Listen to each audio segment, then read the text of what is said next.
Before you watch this video, just know that I am touching on the heavy topic of the hidden abuse within certain religious institutions, CSA, so please watch at your own discretion, and please know that any mannerisms or humor that I express is simply my way of coping with these heavy topics.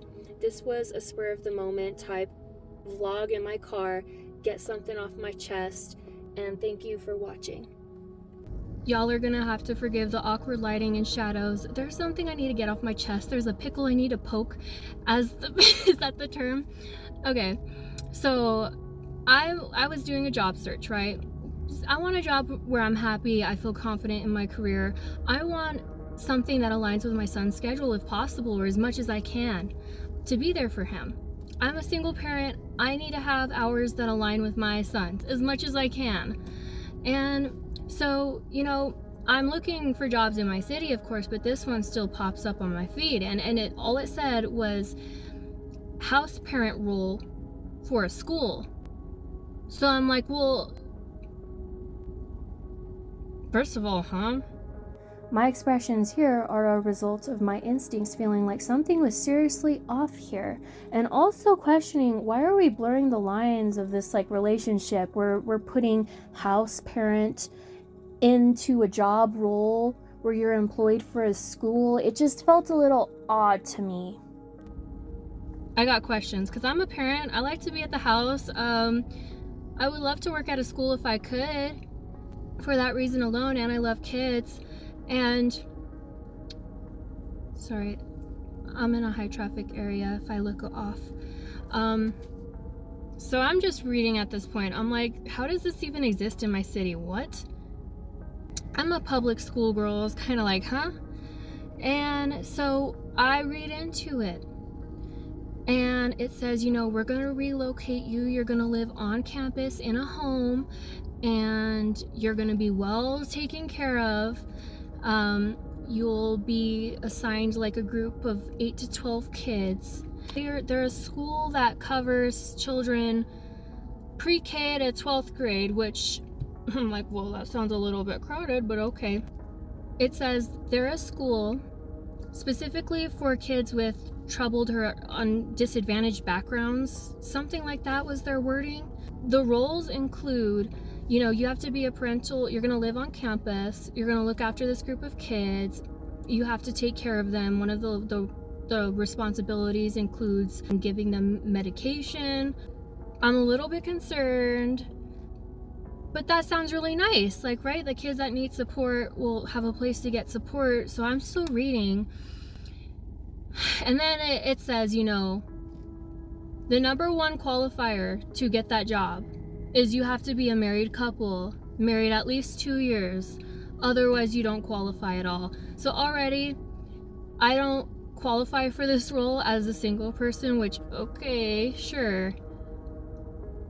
Still asking questions, what is this right now? And then it hits me with the line throughout the job description, one of your roles as the house parent is to teach the Christian values to the children. And I'm like, oh, okay, I know what territory we're in now. I had to scroll all the way to the bottom to find out the location of this place. It is not in my state, but even it's a universal job application apparently. No matter what city, state you're searching for jobs in, this will show up for you and they help relocate you. And I don't know, this didn't set right with me at all. You've got a school for children of all ages. I'm just not familiar with that. You can only be a house parent if you're a married couple for at least 2 years, and you have to teach Christian values, and you get all the responsibilities of the children, and you have to do a group of 8 to 12 kids. I'm like, I know enough about the history of religious abuse. Matter of fact, I was researching it on my own sometime last year, and it was absolutely heart and gut-wrenching. I started to make a YouTube short talking about it, and my son even he chimed in. He was not in the room with me. I wanted 2 minutes to make a quick short. I might just post that short sometime soon. It was actually quite sweet. But anyways, something about this did not sit right with me at all. I had to look into it, and I did some research on this school. Like, no judgment, I could be wrong, but what's going on here? And what do I find? I find serious, very serious cases of abuse at that school. There are plenty of cases of sexual abuse by the house parents or people affiliated with the school.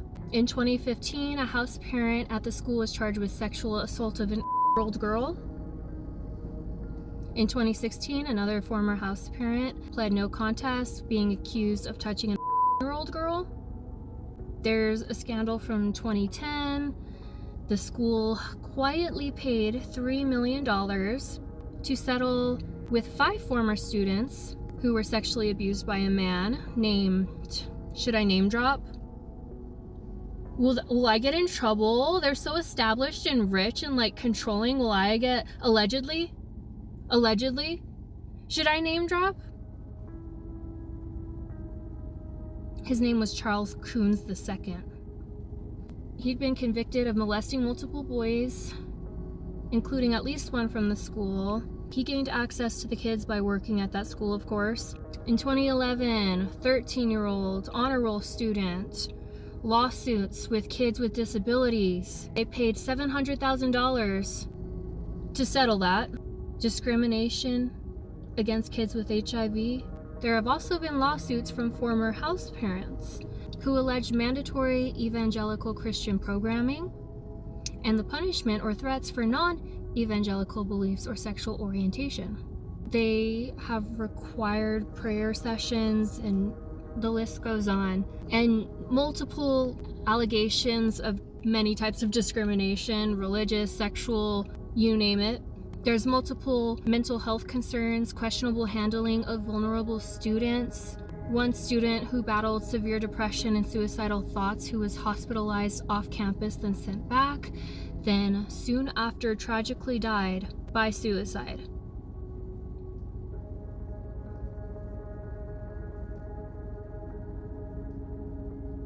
So her family sued the school.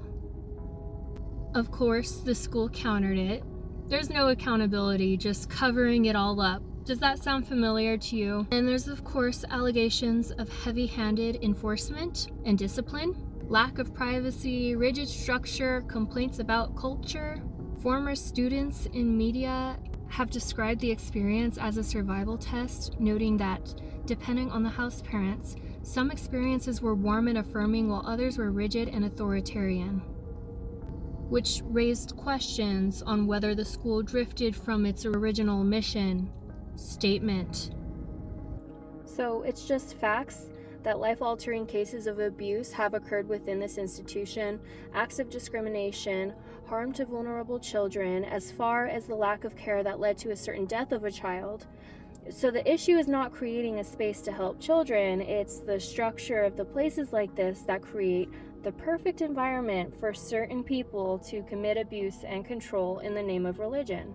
It's the lack of oversight, monitoring, accountability, and safeguards. One of my many questions is, why is the requirement for house parents to have been married for at least 2 years versus a person having knowledge, experience, or a license maybe in child development, psychology therapy, working with kids with disabilities? I mean, you mix business with religion and vulnerable children. It is this type of dogma that will attract the wrong types of people. It's the lack of safety that allows them the opportunity to hurt children. And it's the lack of accountability that allows the potential for it to continue and to go unnoticed. I mean, I would have never known or heard about this if it weren't for this random innocent job search and feeling my gut sink as I read through the job description. So it just goes to show how money and power really do continue to cover up evil. I think there's a lot more power, strength, and integrity in taking true accountability and making as many changes as necessary to become a truly safe space for these kids, especially for such a large establishment. And it didn't stop there either. Okay, listen. Of course, there's gonna be kids with positive stories. Maybe not everyone was harmed. There are some kids who have come out and said that the school provided them opportunities they would have never had otherwise without the school. And I'm sure there are some house parents that are wonderful and probably very kind, okay? So I'm not accusing everyone or every case, right? But you know, it didn't really end there. I looked it up on Google Maps and I was completely shocked to see, like, as someone who just grew up in a normal town and city and like public school system, you know, I looked this place up and the whole surrounding area is owned by that school, that company, whatever, that organization. So it's basically a company town, which is horrifying. It's giving House of Wax, allegedly, in my opinion. That's my own thinking. I'm gonna name drop Milton Hershey. That's the school's name. Look it up. Check it out on your Google Maps on your phone right now. Look up Milton Hershey School. Apparently, I found out they do separate the schools, like elementary here, middle there, whatever. But check out the surrounding map area. Look how there's like an ice cream shop owned by Milton and a church owned by Milton. Hershey owned housing, Hershey owned businesses, Hershey Chocolate Factory, Hershey Amusement Park, Hershey Church, Hershey Medical Center, Hershey Trust controlling billions. So it's a bubble. For any other school, you see like neighborhoods, different types of companies. So how do you even get out or get help? It's all owned by them. It's like crazy. I feel like that's a part of the control. It's a fact that isolation makes it harder for you to leave abusive situations or to be heard. It makes it easier to cover up. So you have the kids living on campus, house parents with huge control, limited outside supervision, and a school that's physically removed from a typical city grid. That creates an environment where the children are fully dependent on that organization, institution, whatever the word is. And you know, those types of self-contained environments don't have a good reputation. There's boarding schools with abuse scandals, private religious compounds, troubled teen facilities. There's just no question on whether the physical isolation is a risk factor for these kids. Not to mention their power and how they could just like pay money to settle all this and keep everything hush hush. I don't know. What started as like an innocent job search was one of the first searches that came up for me. Anyways, I did find a short by this one woman who the title was like, I'm getting fired from my dream job or something, and she didn't speak that much in the short. I don't know. She just briefly mentioned how she got fired from her dream job, her and her husband. The most significant thing that she mentioned, in my opinion, was how, one, she loved her job. Her and her husband felt different from some of the other parents because they were very like loved the kids and wanted to take care of them, and some of the other house parents were very, and she put up her hand like they were very, which to me that means abusive, very like authoritarian, old school, if you will. And that's all she mentioned. So I don't know what really happened there. None of us really know what happened there, but the signs are signing, and I had to get that off my chest because I didn't know such a thing existed. I am blessed that I didn't come from religious abuse. I found spirituality on my own and a connection to God on my own. But a part of learning about religion and spirituality is learning about the dark side and the history and the abuse. And it's not like God did that. It's the people who abused the idea of God and religion and control over children. That's what it is. It's control, and it's horrible. So it just freaks me out. That position is just so readily available, and the fact that a person like me saw that and the red flags were raised, it makes me think that the wrong person can also find that, and they would love that type of an opportunity. I mean, granted, there's going to be good people and the wrong types of people, but it's just a fact that the wrong types of people have been a part of the abuse and the horrors at this school time and time again. So I just thought this might be a good place for me to get this off my chest, my channel. If you look at my first video on my channel, The Truth About Baphomet, you see how much hate I get from the Christians and the religious people. But what inspired that video was speaking out about people who had to break free from religion or religious abuse. And I learned about Baphomet by a person who was a victim of religious abuse, and he wore Baphomet everywhere, and it scared me when I first met him. I didn't really understand it, so I did research and I learned more about it, about him and his beliefs. And I found out that to many people it's not about the devil at all. It's about breaking free from the dogma, the control, and the abuse they've endured. It's a part of their processing and healing and breaking free. Unlike the people who comment on my videos, I do not judge you for what you believe in, what you follow, your spiritual, religious preferences, or if you don't have any at all. If you're an atheist, what is it called? A skeptic? Cool. We need balance in this world, but you know what's not cool? Hurting children or abusing any type of innocent person, whether they're a child or grown. Thank you. So anyways, I just feel very protective over those kids. And I hope that someone working there does too. I don't know what you can do. They have a whole town, all this money. What can you do? I figured I could at least maybe talk about it. But who knows? Will they come after a small YouTuber? It'll probably be irrelevant, but I'm so glad I could get this on my chest. There's really no happy ending here, but I know that this is super like short, chaotic, rambly, and I didn't go into too many details and the names and all that. Maybe we can do that though. Maybe I'll get in trouble or sued. I don't know. What are you gonna sue me for? But anyways, I do have a paranormal video that I would like to share soon. I still have to film it. I need the mood right. I need it to be right to film that one, okay? Another maybe entity caught on my phone camera that aligns with one of the local legends here, so I look forward to sharing that with you soon. This is a safe space if any of you have experienced abuse in the name of religion. If there's anything you want to talk about, vent about, any findings that you would like to share as well, if you know any more details about this school, you can talk about it here safely, okay?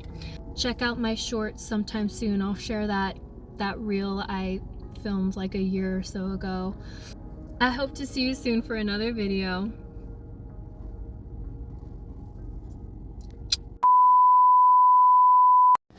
A quick side note is this is the second time I've parked in this parking lot. Like, I'm one of those weirdos that need to find the back of a parking lot in a private space to film real quick because I don't like being around all kinds of people and them seeing me. This is the second time I've come here, and there's been another car somewhere in the back of the lot, and I start filming away from them in my own bubble. And by the time I'm done recording, I turn around and they're right on my shoulder behind me. Do we think this is a coincidence or do we think they're weird? Yeah, granted, I'm also weird, but he's just sitting in his car. It's a man. And the other one was a man too. I'm not fucking scared though, that's the thing. I should drive by and dog him down. Guys, am I being too Aries? Is that too confrontational? Love you. But for real, I'm here to film a quick video and talk about something important to me. What are you doing there? You're just sitting there, you